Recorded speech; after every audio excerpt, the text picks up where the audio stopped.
guess I'll start. I've been on staff for 10 years.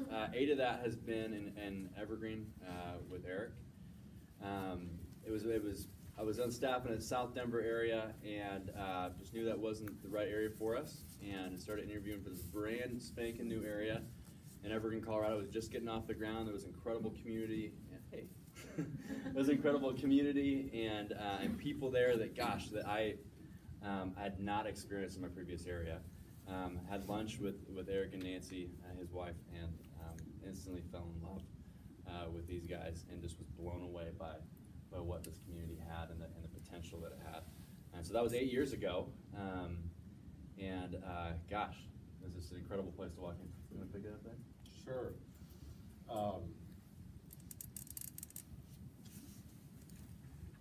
I came to faith in high school in Young Life, so I have the gratitude that it comes to faith in Young Life. And we were involved in a committee where we lived before, and we came to Evergreen and thought we would join the committee there and see if they could use us to chip in, and Young Life wasn't there. And uninteresting parts of the story, but about 3 years went by, and Nancy and I were praying in our living room, and it just sort of landed on us that I think we're the ones we've been waiting for.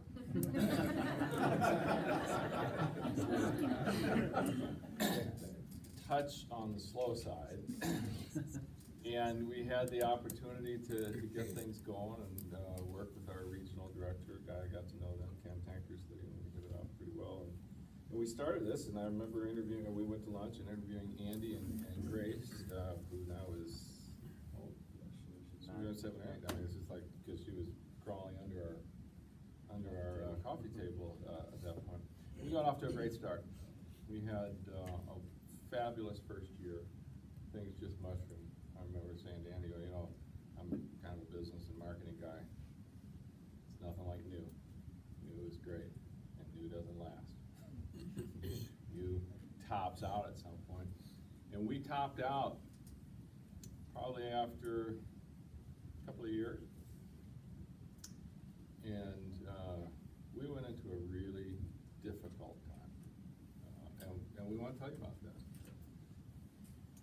So I was thinking about it. I forget what the scenario was around it, but I mean, Eric up until a certain point was my biggest fan. I mean, we were constantly driving places together. We were trying to start up new clubs together. We were trying to, we thought we could change the world. We just were doing it all over the place.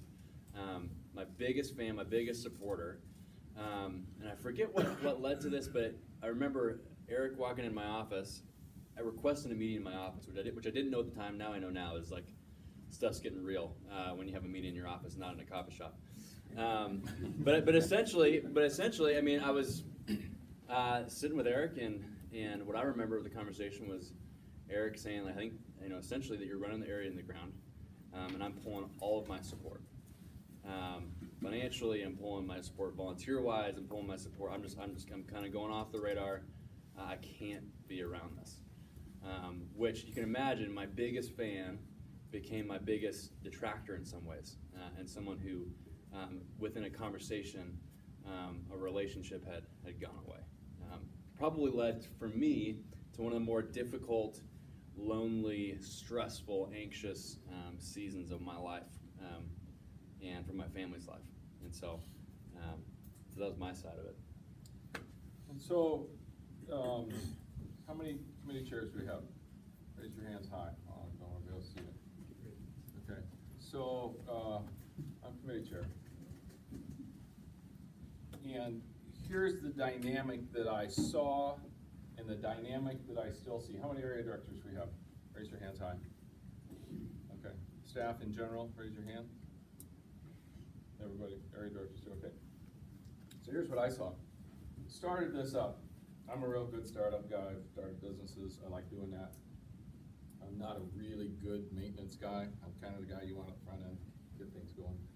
And I did that, and so it was time to pass this off. And it wasn't going to my satisfaction. I was very unhappy with it. And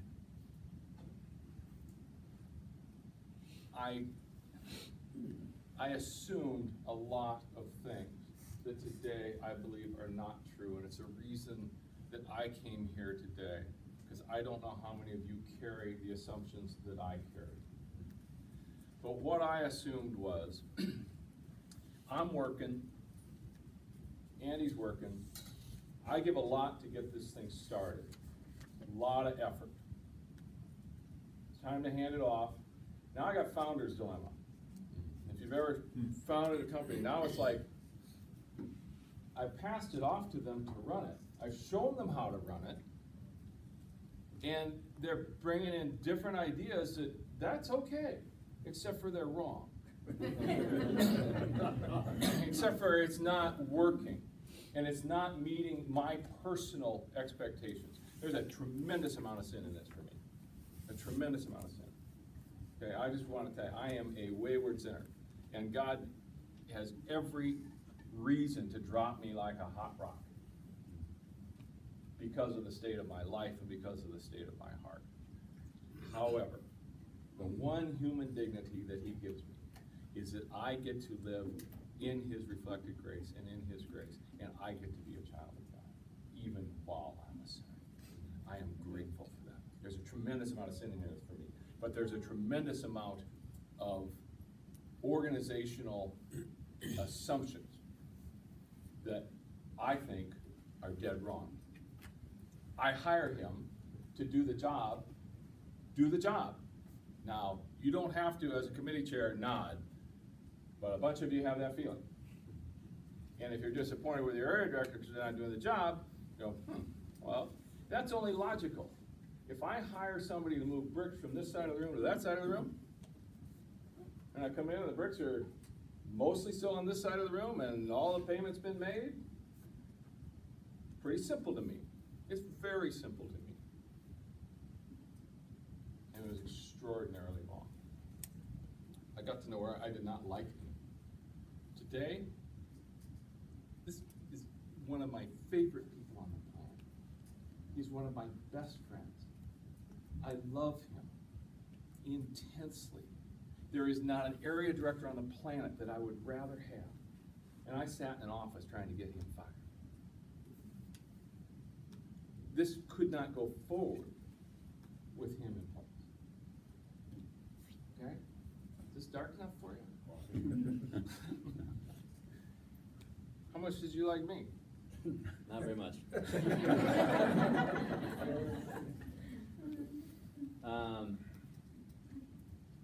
You want to talk about the?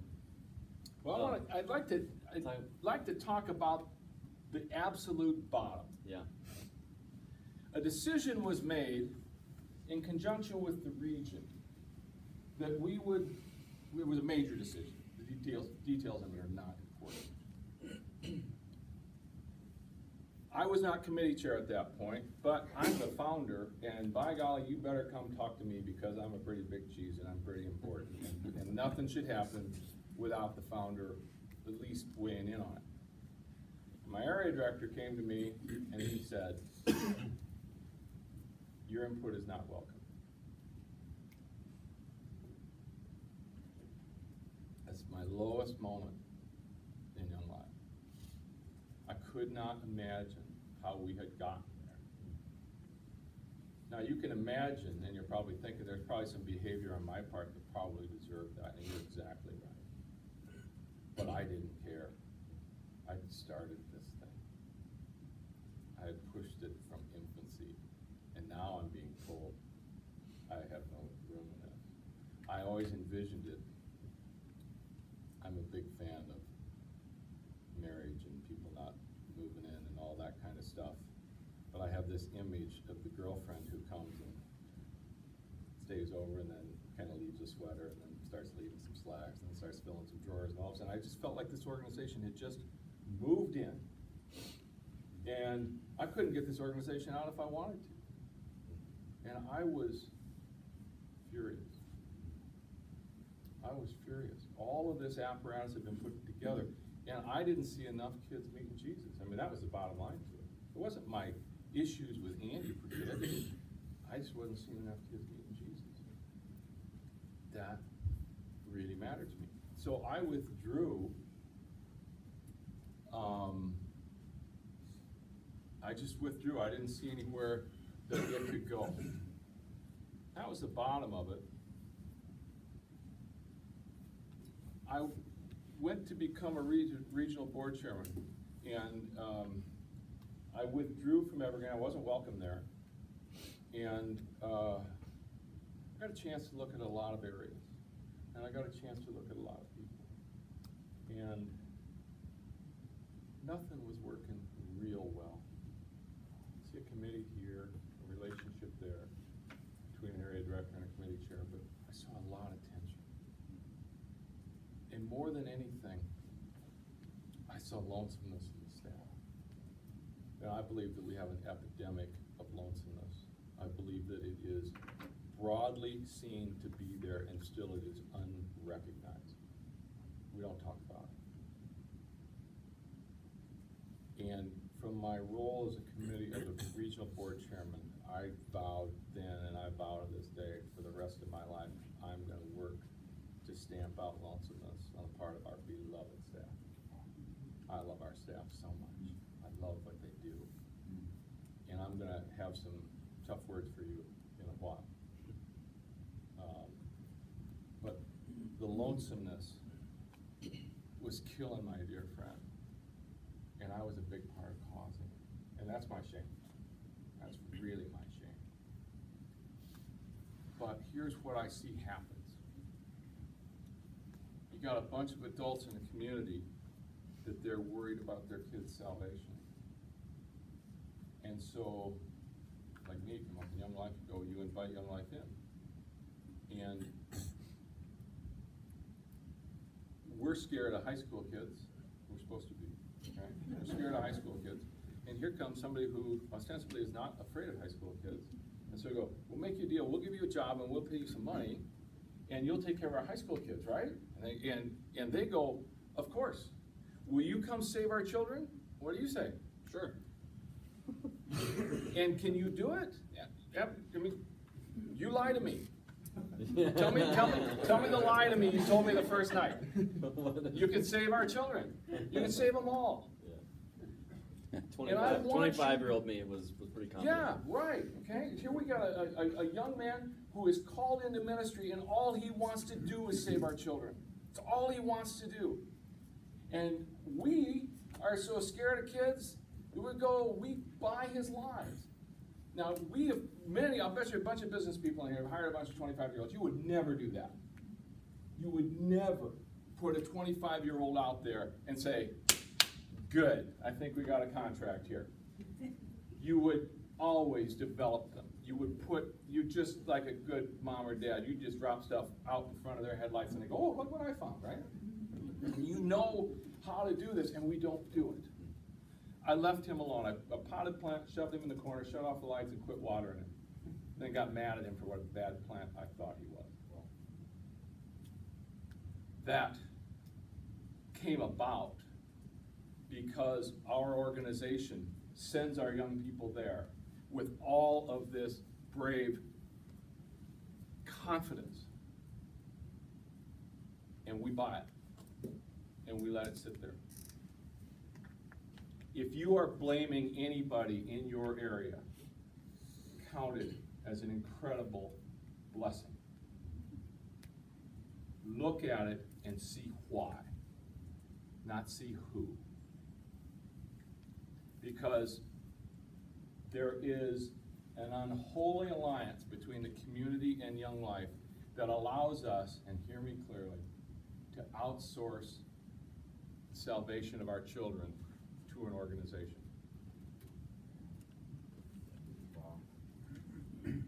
That's not what we're here for in our communities. And particularly when you give it to somebody who wants for all the world to please you. And just at that point in life doesn't have what it takes. And we let them do that. And I had a lonesome guy. Tell me about being lonesome. I mean, just a snapshot. I mean, I don't think I've ever had a time where and again, I hope you hear that I wasn't faultless in this whole thing. We'll talk about that in a little bit and how we manage our relationship now. However, I mean, there was times for me, like when this thing really hit the bottom, where I wasn't able to get out of bed. I mean, where there was such anxiety and such worry and such,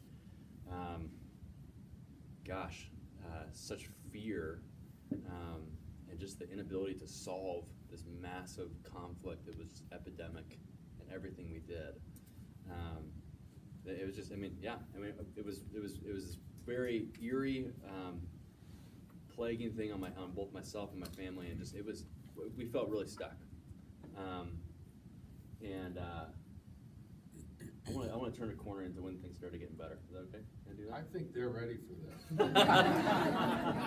this. So for me, in my story, you guys were coming up. I'm gonna send something to Lily here. So I remember it vividly. I think that something else had happened, and I think I'd known and I'd felt that I'd hurt Eric again, and it was very fresh, and I felt very disappointed in myself about it. And I remember I was mopping my floor. My kids were going to sleep. I was mopping my floor, and I was having this very vivid conversation in my mind with Eric that obviously he wasn't in the room. A conversation in my head that was filled with assumptions, filled with assumed motivations, just a really unhealthy and, dare I say, even like demonic conversation that I was having.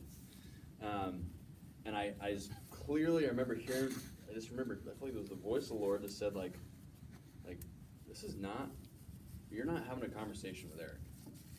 And I just asked the Lord, like, just to free me from this weight. And I remember, I think it was that night, I dropped the mop, went in and sat. I wasn't going to the bathroom, but I was sitting on the toilet in my bathroom, and I just called Eric and I think I left a voicemail and said, I'm sorry. And I missed his phone call later, but Eric had stopped on his way back from something and desperately just wanted to come to my house and give me a hug.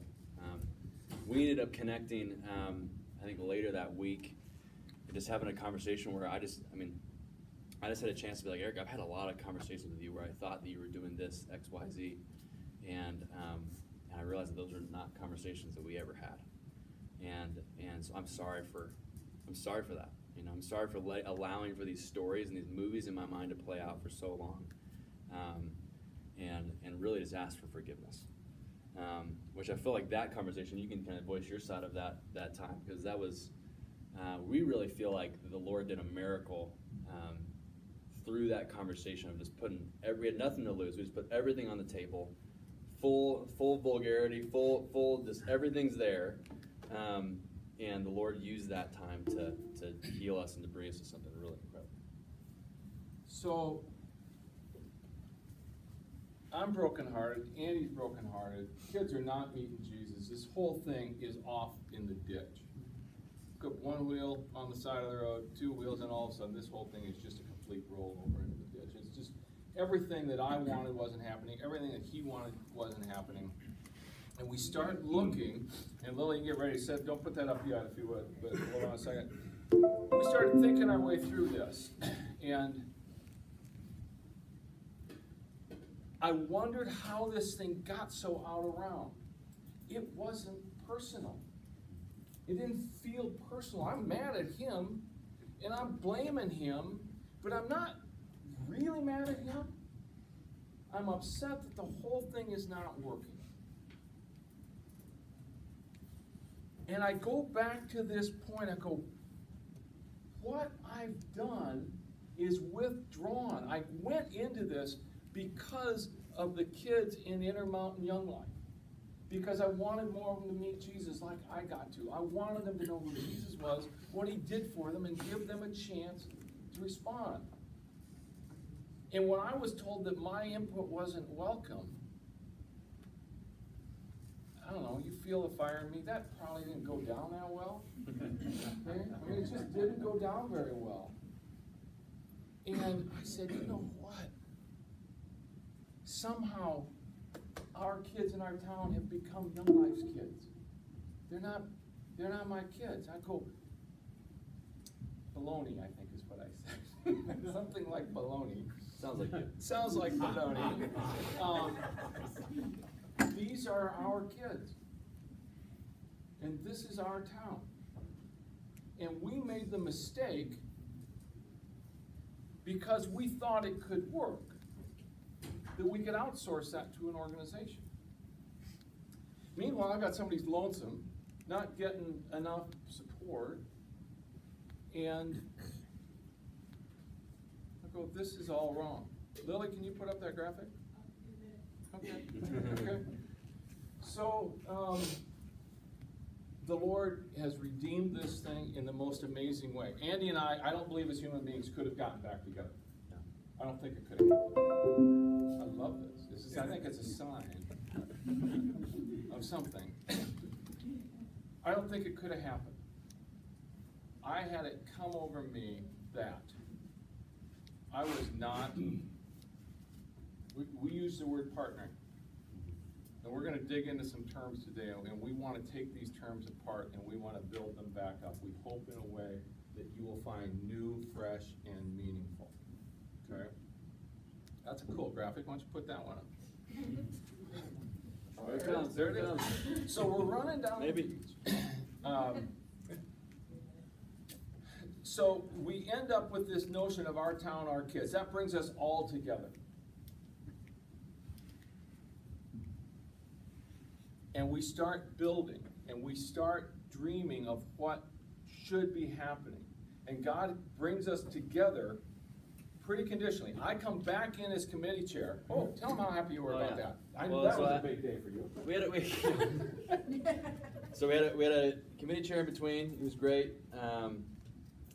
and he was moving out of town, and he says, he's like, hey, I just want you to know I've asked Eric Protzman to be the committee chair. And I was like, hold on. Do I not have any at least say in what this looks like? I'm not quite sure if I'm ready for this. I'm not quite sure if we're really ready to take the helm together again. But I did say this. I was like, but if Eric and I can figure out how to work together, we could change the world.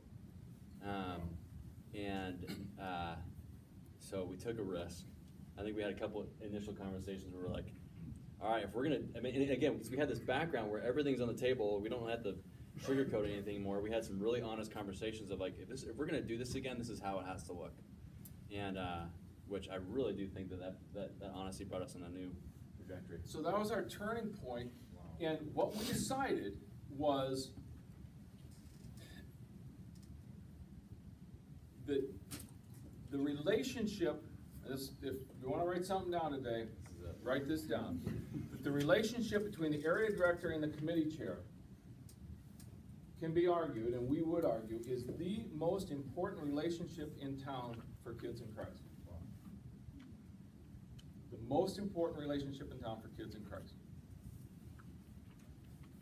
If it goes extraordinarily well, people will line up between the two of you. Not between, I mean, they will follow you. They will ache to follow you. Andy and I love each other. I would no more say something about him behind his back. There's no possible way. I wouldn't do it. First of all, I love him. We're living in grace. We both still make mistakes. There's plenty of that. We don't blame each other. We don't get mad at each other. We're in love with each other. Okay? But I still wouldn't, because I would not sabotage this relationship so that anybody else in the community could feed off of that division. I won't let it happen. Andy won't let it happen. That's the turning point in the grace of God in this, is that we were brought together. Cannot be separated, and believe that relationship is central. Now, committee chairs, I want to talk to you. I am a fallen committee chair. I messed it up horribly. I sat in rooms and felt bigger than, and why won't committee members do this and that, and they won't show up. I mean, I was just horrible. So that's why I pulled away. That's why I pulled away.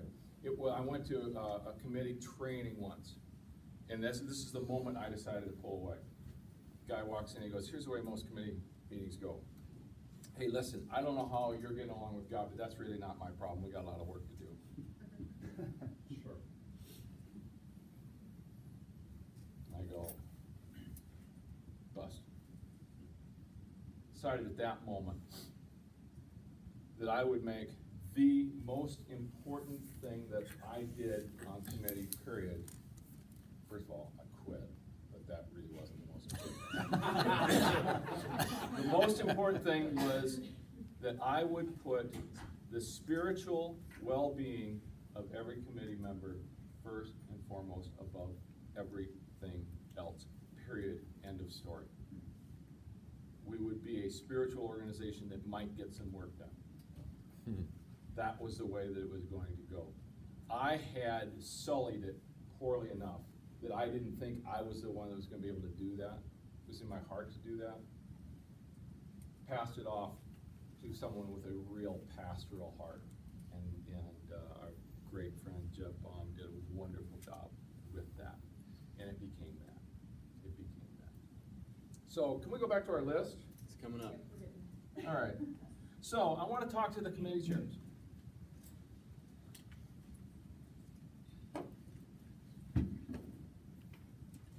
Actually, let's go talk. What do you want to talk about? I can talk You about want to talk about ownership and yeah. and committee, or you want? Well, I want to see our list again. We've, We had a pretty good deeply order. scripted this. Yeah. Although we haven't memorized our script. We haven't. It'll be up here. Let's talk about ownership. Okay. Yeah. Let's talk about ownership and then community. And let's go back and talk to the committee chairs, and you can yell at the area directors, and I'll yell at the committee chairs. Okay. Yeah. Gosh, when it comes to ownership, we've chosen to do something different. I think oftentimes in an area you have this division of ownership that ends up being actually divisive. That ends up being this division of labor and division of responsibility that it just doesn't seem to work. Especially didn't work for us. So we started something called, it was basically a co-ownership, which sounds like great on paper, but a lot of what we did is, we said, hey, we have adult work and we have kid work. I, as the area director, own kid work 60-40. Eric owns 40% of it. Eric owns adult work 60-40. And anything that happens in those places, I've had, this is the way it works out on paper, is that we have had conversations like, Eric, it's snowing outside, 60-40 conversation. Should we cancel club tonight? We're able to have these wonderful conversations about that. When it comes to adult work, we're able to have these conversations too, but it's this beautiful picture of partnership and this picture of, gosh, when I get called on by the place we have club and gosh, we left the place messy, and all of a sudden Eric hears about it because he's walking through the room, it's our problem. Eric doesn't come into my office and say, gosh, you really need to clean up the room a little bit better. He, in that moment, as my partner, addresses the situation on our behalf. This is beautiful. For me as a staff person, because I was fully expecting, like, oh, that was totally my bad. I'm the one who left the club room a mess. And I deserve to be reprimanded for it. And all of a sudden Eric walks in, like, it's our deal. We're going to fix this. Tell me what you need, and then we'll figure this thing out. It's just been a beautiful picture of what it means. We kind of say that there's nothing you can do to divide us, and we're going to get to that in a second, but there's nothing you can do to split us up, whether it's an issue or a success. There's nothing that can come at us that can separate us in regards to that. There's no blame. I refuse to blame anybody. It's mine. Every issue in this area is mine, and every issue in this area is Andy's. And the reason you can't separate us is because there's no separation. Yeah. We have problems. We've got plenty of problems. We can do a whole other seminar on problems. We've got plenty of those. That is not the issue. The issue is if this relationship gets severed or gets rocked in any way, that's bad for kids in Christ. Yeah. That's bad for the community. And I love him, and I want him to succeed. We got stuff, we just go arm in arm at it. Yeah. I got a lot to bring to it. He's got a lot to bring to it. In our 60-40 deal, I can tell you I negotiated the 40% in, because when you get told your input is not welcome in direct ministry, what it says, and this is where Jeff Huber and I got on this deal, is like, what I heard, in addition to what Jeff said, and what I often hear from staff is, we're the only ones equipped to do direct ministry. I'm going, that's an interesting, not that everybody's equipped to do direct ministry, but staff are not the only people equipped to do direct ministry. There's lots of people in town that do ministry. This is our town, these are our kids. I was told to stay out of direct ministry. I'm going, how am I told to stay out of direct ministry? You do the rest. I go, what's the rest? What's the rest? Banquet? Is that the rest? That's supposed to satisfy my soul. Direct ministry is direct ministry. Now, I'm not saying that everybody in my position or every committee chair or every adult in town can get there. And I'm already feeling area directors going, uh-oh, uh-oh. Don't worry, I'll get to you. I'll get to you. Andy will get to you too. Just make that note to explore with your area director, committee chairs, what would happen if we absolutely take this list of problems and we both own them, the two of us. Yeah. Not the whole committee, just the two of us. We completely own them. I will give my best to get those problems solved. He will give his best to get those problems solved. If they're not solved, we haven't solved them. If they're solved, we have solved them. Even if it falls in his 60-40 or my 60-40, it doesn't matter. I can tell you that 60-40 we put up, we thought it was brilliant. Anybody else think it's brilliant? Of course you do. If think it's brilliant, it has never mattered. Yeah. It has never mattered. There has not been a single decision in the year and a half that we've been doing this where it's like, okay, I got my 60.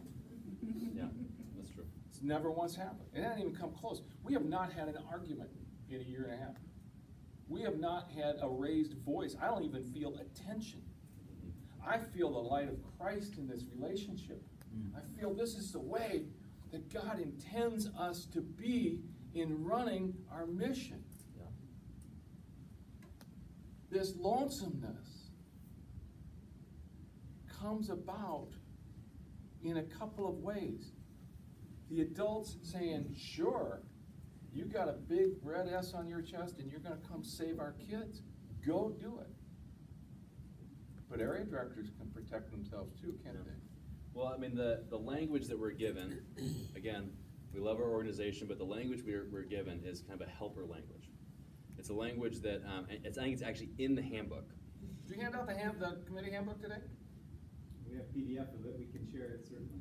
Can we put it up and like blow it up? Blow it up. Yeah, exactly. Anyway, but we get this helper language where, and it's a little bit the part of our culture where the committee, the verbiage we hear in our culture, whether verbally or non-verbally, is that the committee's there to help the area director succeed. And we've found that it kind of takes the wind out of the sails of someone like Eric, who, gosh, like he has high potential. And honestly, I have only so much capacity. I can't succeed in this 95-5 relationship where I take all of it and I just kind of direct all you guys to do what you're going to do. All you highly capable adults, you guys do what I say because I know what I'm talking about. And if you don't want to do it, then hey, ultimately I have the authority. It all falls on me. I'm the one who goes and reduces salary if we go into deficit. So you guys honestly just need to kind of bow beneath my authority. And we just found that gosh, that and again, we as staff use that as a protective thing. Like, hey, like ultimately, I'm the one who has to pay for it with my paycheck if we don't raise our salary or raise our budget. So gosh, ultimately in the day, guys, I'm the one who's responsible. So with that logic, we keep our committee chairs at an arm's length. Maybe I'm just speaking for myself, but I think all of us have probably had that, at least that thought or that posture and that mentality. Maybe we don't know that we're kind of keeping everybody at an arm's length, but we do impose our authority and say, the buck stops with me. And the committee chair manual instructs us as adults in the community to be helpers, to assist your area director in any way you can, and the area director will make all the important decisions. And area directors, Andy kept me at bay, some area directors keep other people at bay. They want them in when they want them in, they want them out when they want them out. They don't really want this, but you get somebody to blame. Committee's going, I'm just not that happy with my area director. They're just not doing that good a job. They need to be doing more and more and more. The area director's going, give me a break. They told me they'd help me. They're not really helping me. And we have someone very convenient to blame, and Satan is just doing cartwheels. Absolutely doing cartwheels. God is just exactly where he wants us. Not in too high attention, just kind of this way, and we can go back and forth blaming each other. And in that is death of the mission, it's death of the staff, it's death of the adults in the community. Lonesomeness, I don't know, you can't hire your way out of this problem. Meanwhile, we all know people in our communities that are extraordinarily talented. They have so much to bring. And if they're told, just be a helper, they're not interested. And so the area director goes, they're just not interested. Oh my gosh, this is a train wreck. This is a disaster. Area directors, you are protecting yourself from nothing but loneliness. You're just getting lonesomeness. When you decide to tell the adults in the community, when you decide to take control and stop them because A, your organization has said you can do that, and you should do that because there's some really reckless adults out there, and there are, we can talk about that. But you are given the license to protect. And I want you to think about and pray about what that protection has gotten. And I'm going to submit to you that that protection has gotten you really lonesome. And it is the relationships in your community. Not when you get together in a room like this and, hey, it's great to see another area director, and let's have lunch and let's complain about this and that. It's really rough and the whole thing. No, you need it in our communities. We are a community. We're brought together as a community. You want to talk about community a little bit? Yeah, I mean, gosh, we stumbled upon this book called Life Together. You know, if you haven't heard of it, Dietrich Bonhoeffer, incredible book you should all read, especially chapter 2. If you read anything else, just read chapter 2. But it talks about this idea of community, and we just realized that, gosh, the lifeblood, the joy, the fulfillment that comes with being a part of the church, Big C, gosh, the organization Young Life is the community. I mean, gosh, the life that comes from being with people who have a like mind, a like heart. Gosh, maybe they even have a heart for Christ and kids in our town and our kids. Gosh, what does it look like to facilitate, to build a community that is that? We just have found that man, as we invite this community into this vision of our town and our kids, we see time and time again as people are like, we want to be a part of this. We want to be joined with you, especially when they see, I mean, I'm pretty sure people get annoyed with me because most conversations I'm having, I somehow end up talking about Eric in that conversation. But we have some significant folks, some high capacity folks that because they saw this unity between Eric and myself, this marriage type relationship where like, gosh, like we're committed to one another.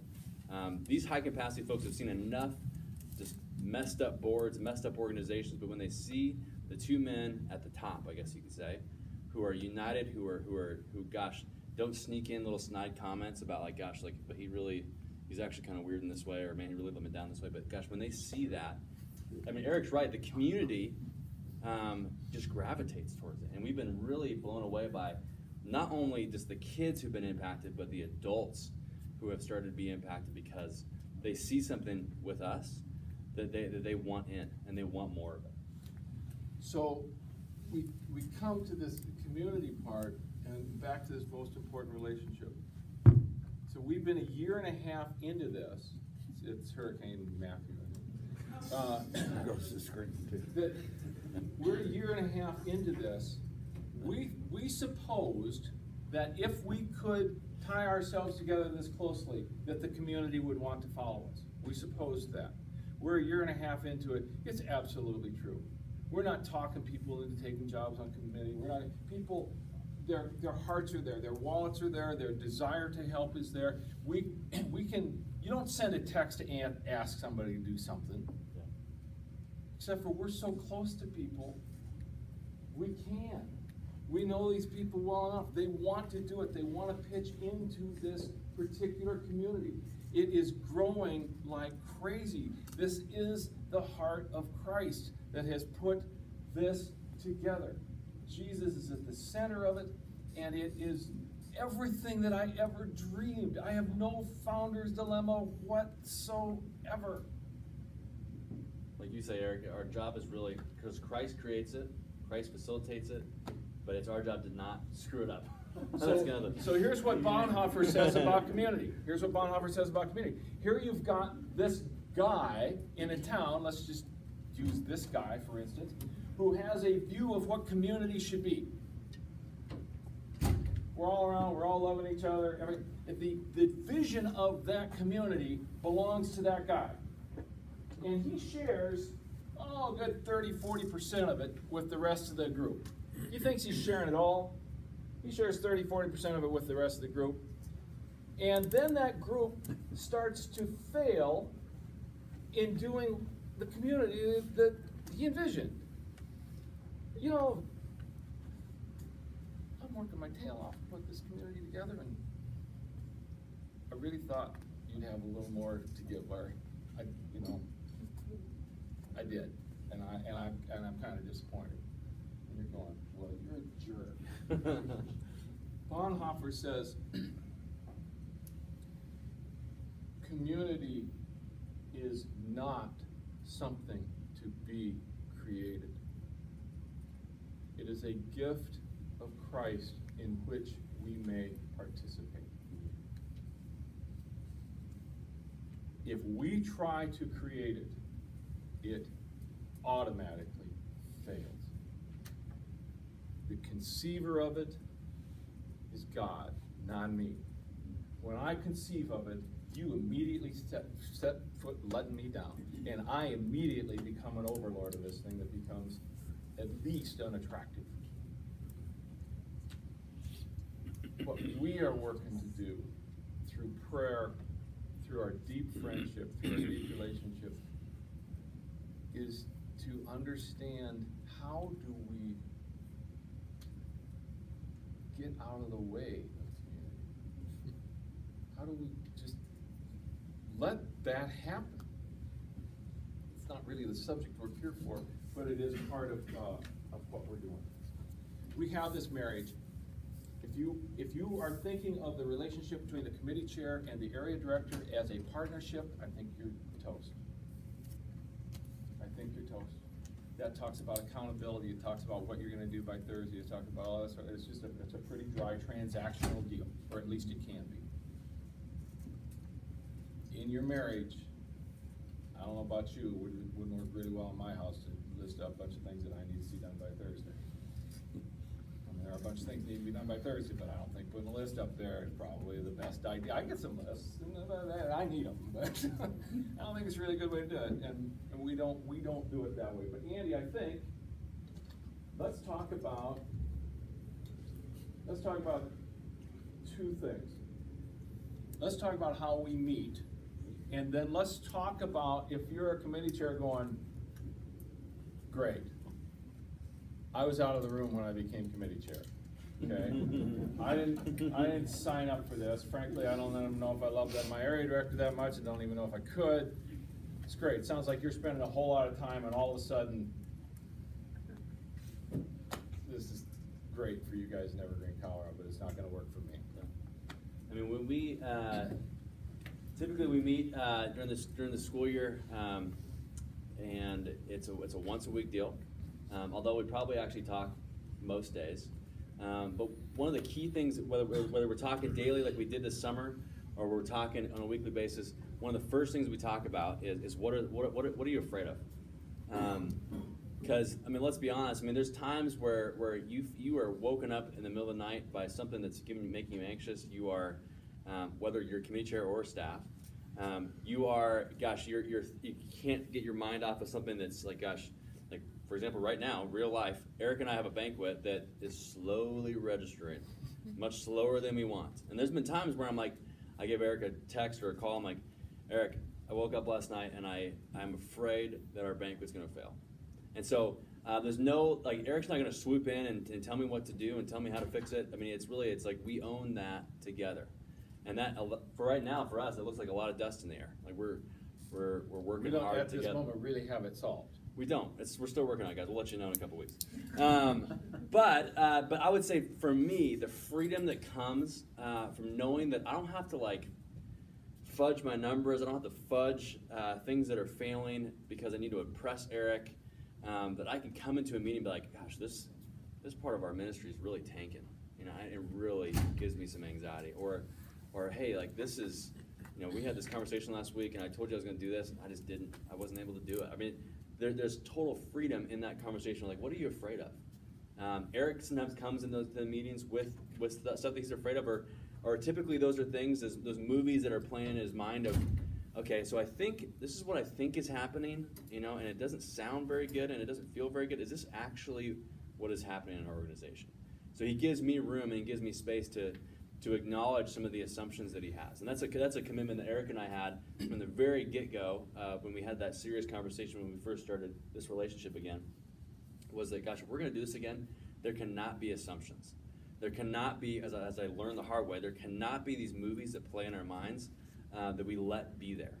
So if those things start up, if we start having assumptions about each other that we have committed to each other, we're going to have those conversations really quickly and bring those into the open. And it's been beautiful. I mean, probably the reason why we haven't had any arguments over the last year, which is, again, surprising based on our history.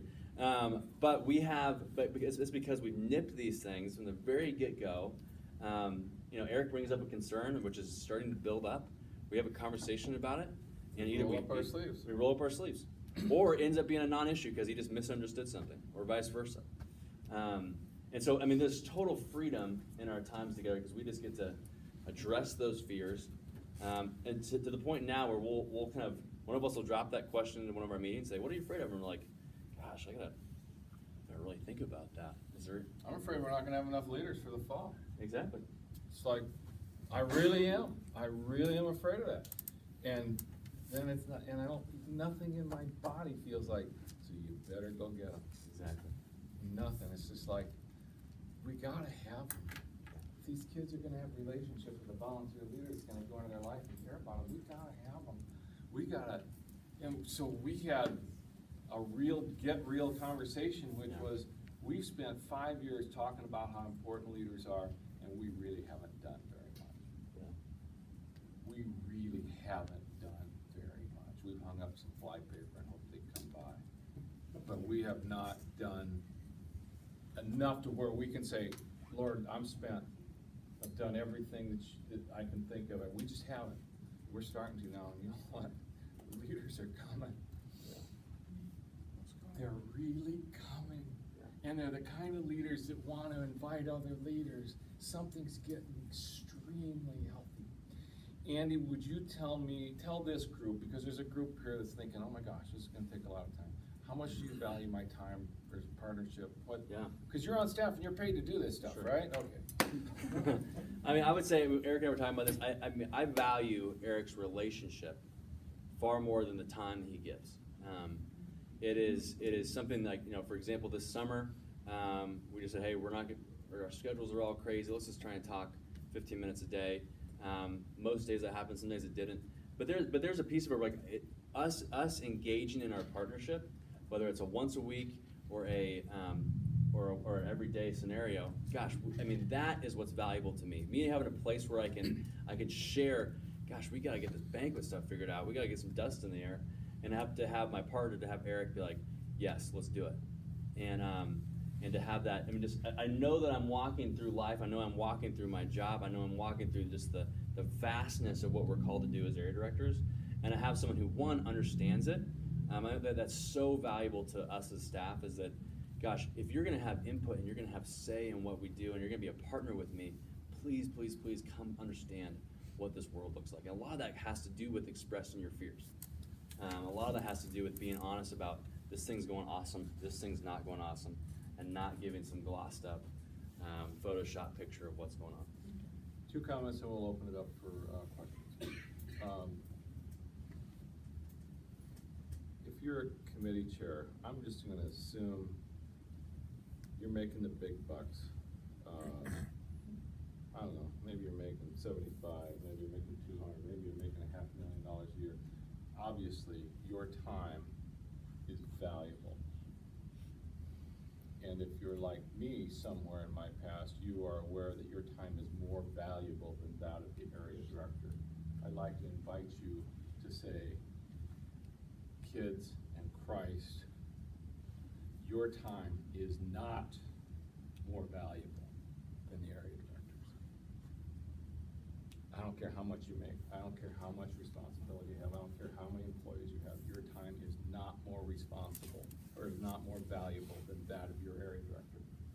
You have 15 minutes a day with someone that you trust to go over, what are you thinking about? What are you afraid of? What are we working on today?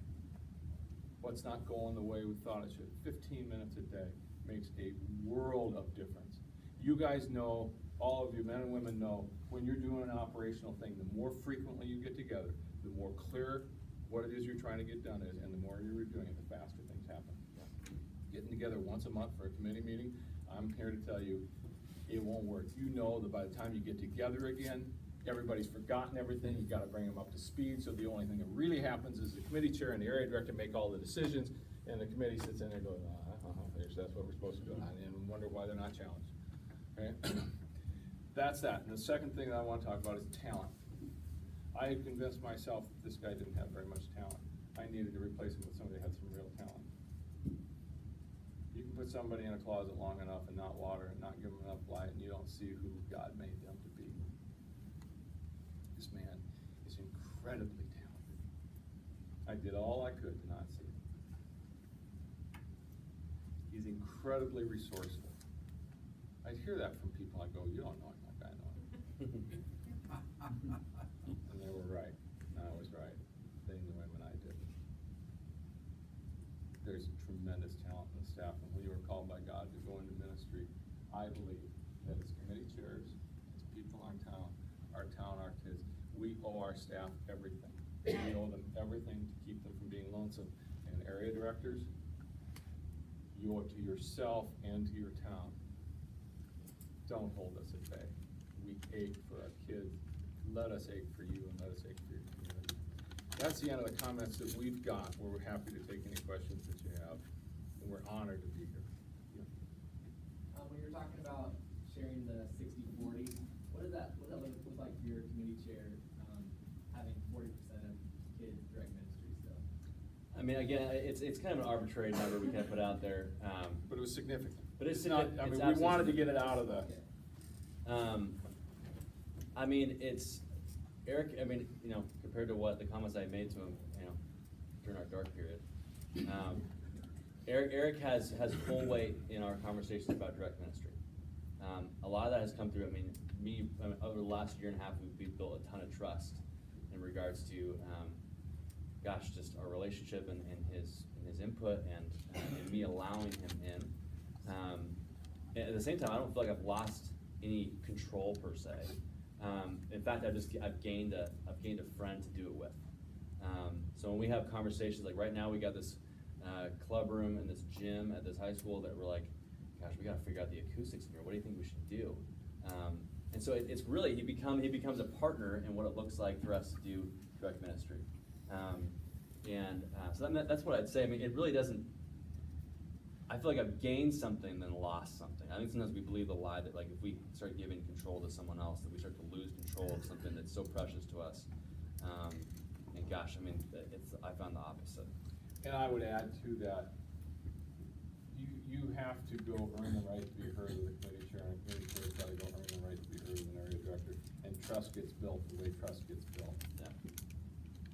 Thin layer on thin layer on thin layer. You don't jump into anything like that unless that trust is built. But I believe that the key to that is, first of all, to drop to our knees in prayer and to say, this is the most important relationship in town. And like a marriage, you will be home at midnight, we say to our daughter, right? And I'm going, I think she can stay till 1. And it's like, where do we have that conversation? You know, we go over to the bedroom and go, come on, you know? And we come out united. Turns out she can come home at 12:30. Okay, that'll be fine. Okay, that's the way you do it. That's the way you do it. When you see this relationship, if you have your disagreements while you're building trust, we have a complete commitment to our community and to our kids. This is not about us. We let it be about us, Satan's thrilled. So we build all that trust. It precedes your question, right? Make sense? It precedes the question. It can't be thrown on top, hey, I love you and I trust you. Yeah. That can't be the case. It takes what it takes to get there. Yeah. Does that get your question?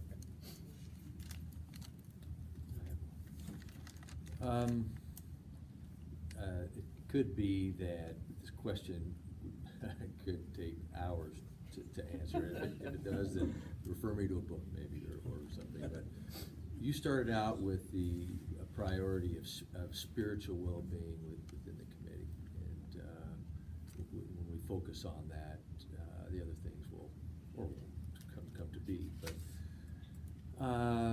your thoughts on that? How did you begin to develop that without, was it accepted or was it welcomed? And if not? Well, two things. If it's not accepted and not welcomed, you have people that roll off. And then you start bringing people in that want that. An image you can use here is you want to make the best small group you've ever had. Yeah. Okay?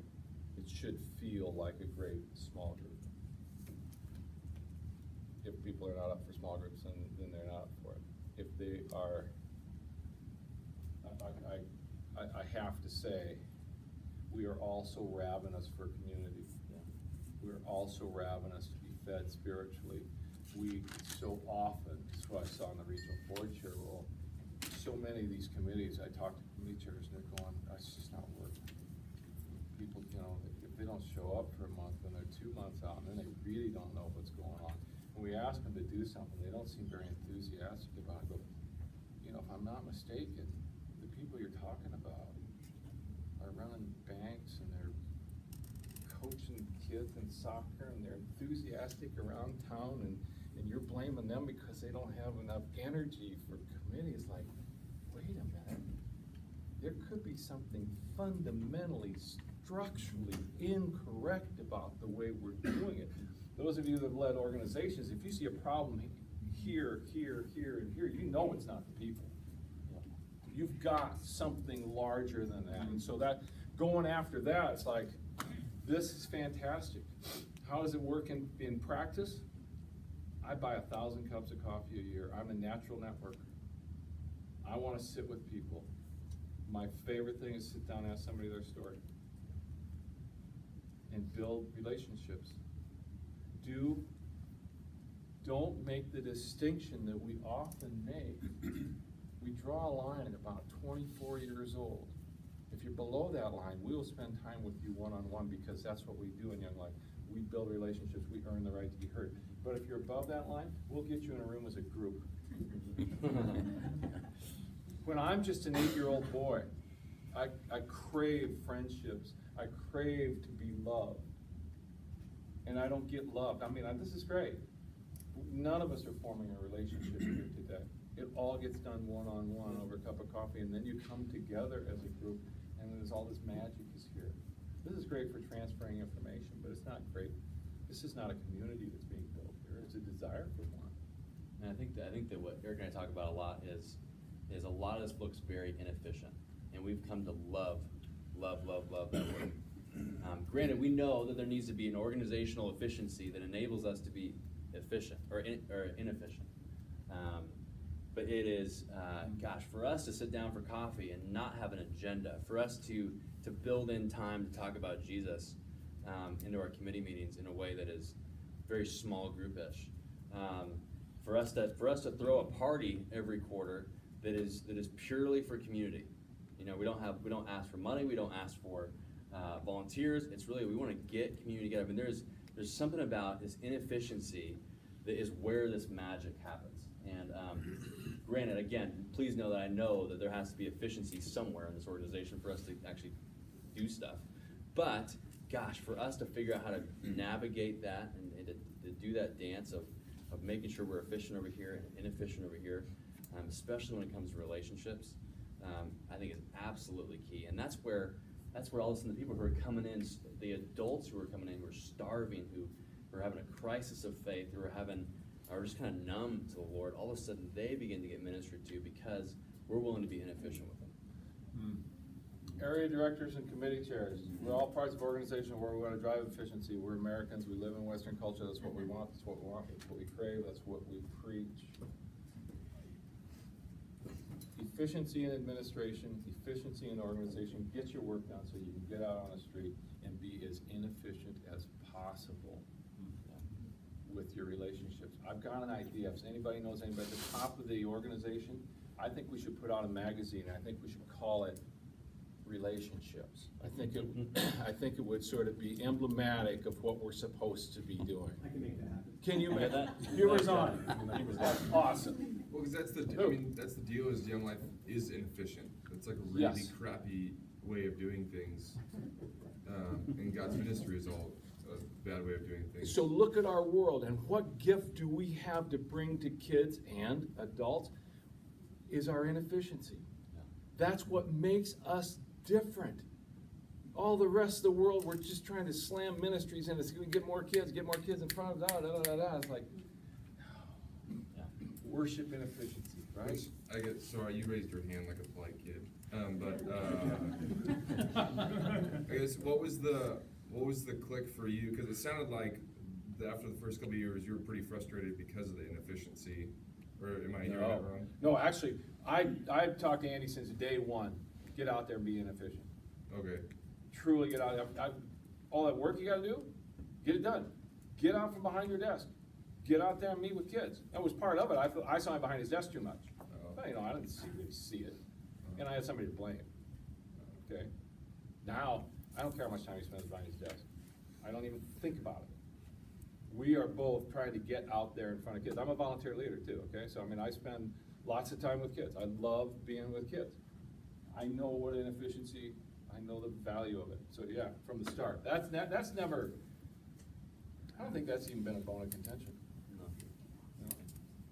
What's the plan to bring in a third person in the sense of you moving out of that role at some point? Yeah, it's a very good question.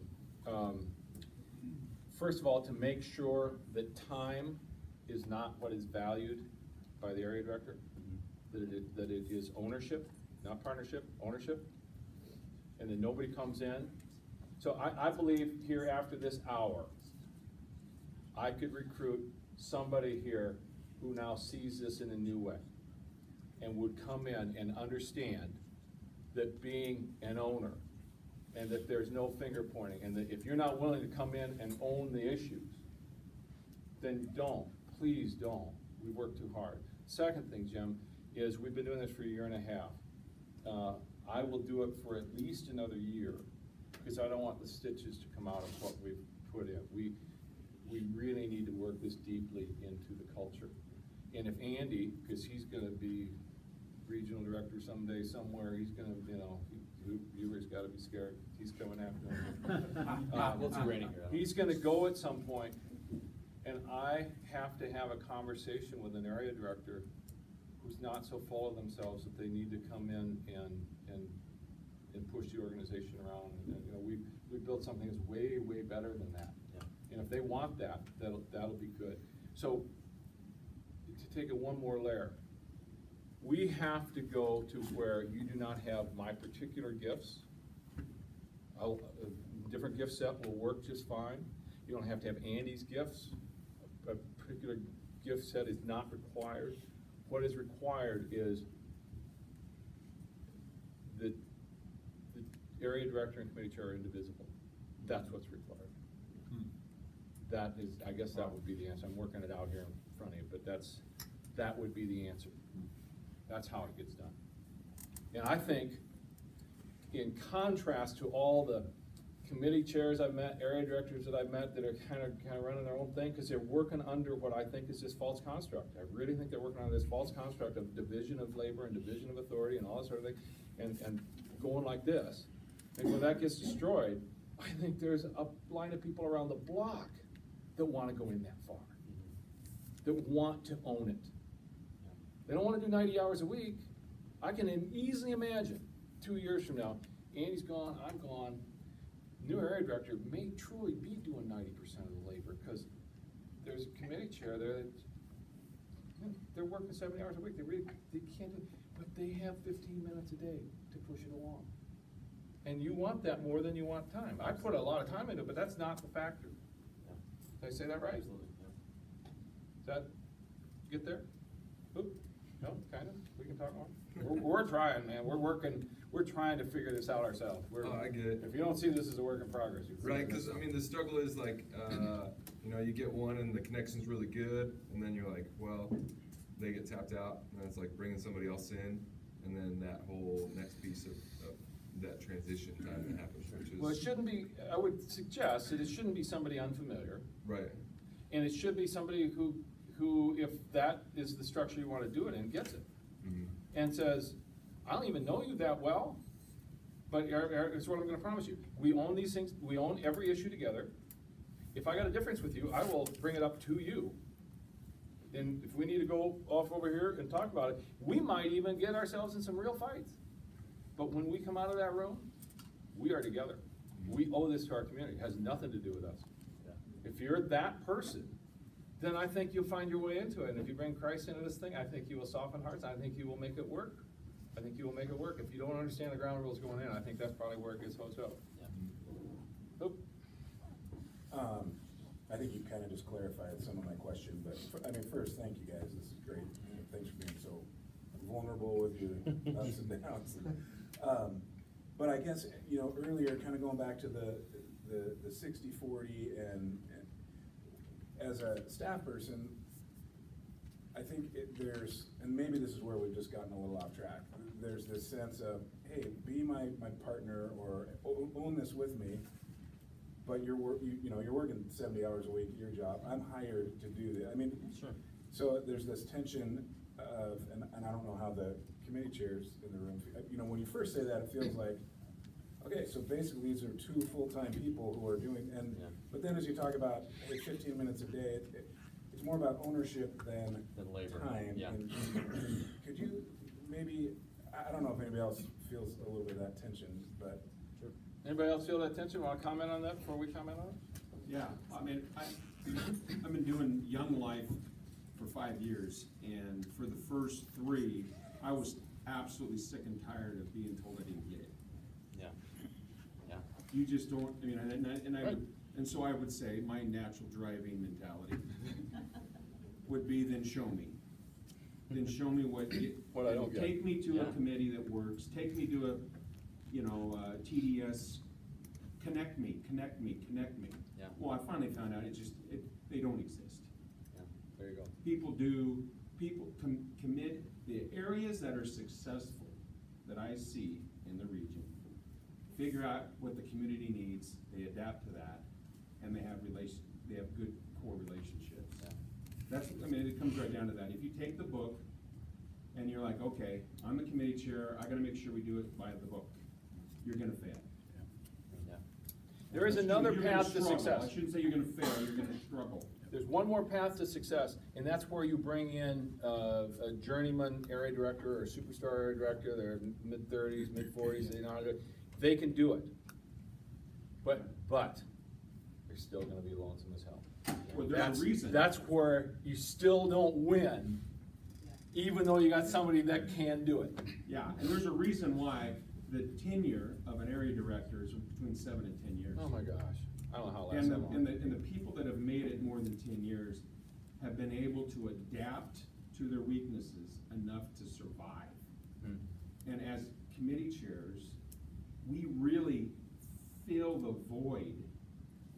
I shouldn't say, you really do, you work together with the area director in his weaknesses and vice versa. Absolutely. Because I cannot sit crisscross applesauce and talk about kids' lives. I can't do it. But man, in this room, there's some talent that makes me weep. Yeah. That it's so beautiful that I can't imagine not supporting it. Yeah. So I've never left it. Yeah. I just consistently get my stubborn head in the middle of something. I just can't figure it out. And it's just like you're saying, is we got to do it together. Yeah. You know, you get with Jeff. Let's figure this out. Yeah. You know, and it's not okay. My time. I'm done with you.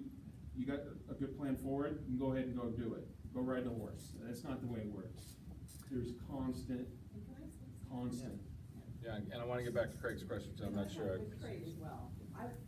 My years, like 30 years in Young Life, the first 25 were all volunteer. Mhm. So it's funny how you have attention as an area director. And it's weird because I don't understand it, because I'm like Eric, I own it. Like, if you're not doing well, then we're not doing well. Yeah. So when you talked about $200,000 a year, $75,000 a year, and all your time goes into your job, I think most committee chairs could say that means nothing compared to the mission of Young Life, or the mission of just having people come to Christ, Yeah. know Christ. So the right person, I think the right committee chair never says, I'm too busy. Sure. Because they're not. Because our heart is for those kids. Ken Williams would say the same thing. He is busy, but he would never say, don't engage me, because what you're doing is much more important. That's if you're not being pressed back on by your area director for boundaries, like I really don't want you to cross this. And that's if, as a committee chair, I don't hold somewhere in my head that I've outsourced this Yeah. to the organization.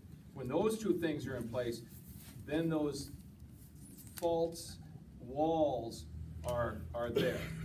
But you've you've described it beautifully.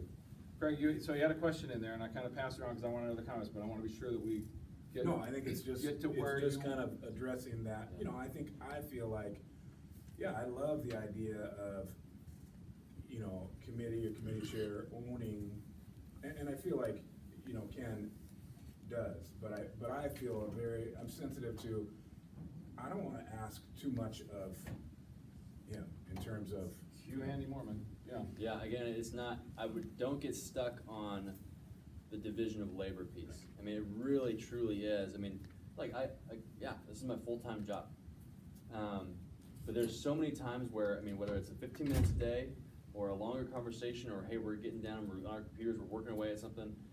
There's seasons where there's more time spent, there's seasons where it really is 15 minutes a day. It's not about the time, it is truly about the co-ownership, the tackling problems together, the mutual understanding of like, hey, we know what's going on, and we can move forward together, and not as this independent rogue force. So I want to call Jeff Huber back in, because Craig, when you say you don't want to ask Ken that is a common feeling. I don't want to ask him, they're already doing a lot, they're working, they're doing that sort of thing. That's how I got offended with Jeff. He knew way more about me, and it wasn't true. It wasn't true. It was sort of like, you wouldn't have asked me to do what I was doing, and so you're asking me why I would do it, and I'm going, I don't get it unless you think that I'm here serving Young Life. I don't care about Young Life. I came to faith in Young Life. It was my avenue to knowing my Lord and Savior. I care about the kids in Intermountain. Young Life happens to be the very best way I've ever seen of reaching out to these kids. If I found something better tomorrow, I would go with it. I can't afford to fall in love with Young Life, even though I'm deeply in love with Young Life. I can't afford that. I got kids that need to hear the gospel. My heart breaks at the thought of a high school student walking across the stage at Evergreen High School, grabbing a diploma. In her satchel, she has geometry. She's learned how to kiss a boy. She knows how to go to sports. She's learned some philosophy. She's done her athletic events. She made me valedictorian. And in that satchel, she doesn't have the gospel. I don't care if she believes the gospel. I don't care if she believes the philosophy. I don't care if she ever is going to do geometry again. I care that she has it. And I can't stand the idea that we can't figure out how to do a good enough job to give her the opportunity to hear the gospel. When we say it's for every kid, dumb me. I believe it. I believe it. And he can't do that on his own. We got to do this way, way play together, and he's gotta be able to ask me. But if he wants to push, go back to what I said to you, Lily, if he wants to keep me at bay, Right. then I feel, first of all, forced out, and I feel licensed to step back and go, you, it's your fault, you're keeping me at bay, it's your fault. And if I bought the outsourcing model as a committee chair, I'm going, what do you keep asking me all this stuff for? I'm paying you, I'm raising the money, go to work. If either of those two things are at play, then you're not gonna get what you need for the kids in your town. That is the wall that we are here to destroy. And it's destroyed through real ownership, not through partnership. It's through real ownership. We work out the ebb and flow. I got a question, multi-staff areas, how's the relationship between committee chair and multi-staff work? In terms of like your relationship with your town? So we have two staff in our area. It's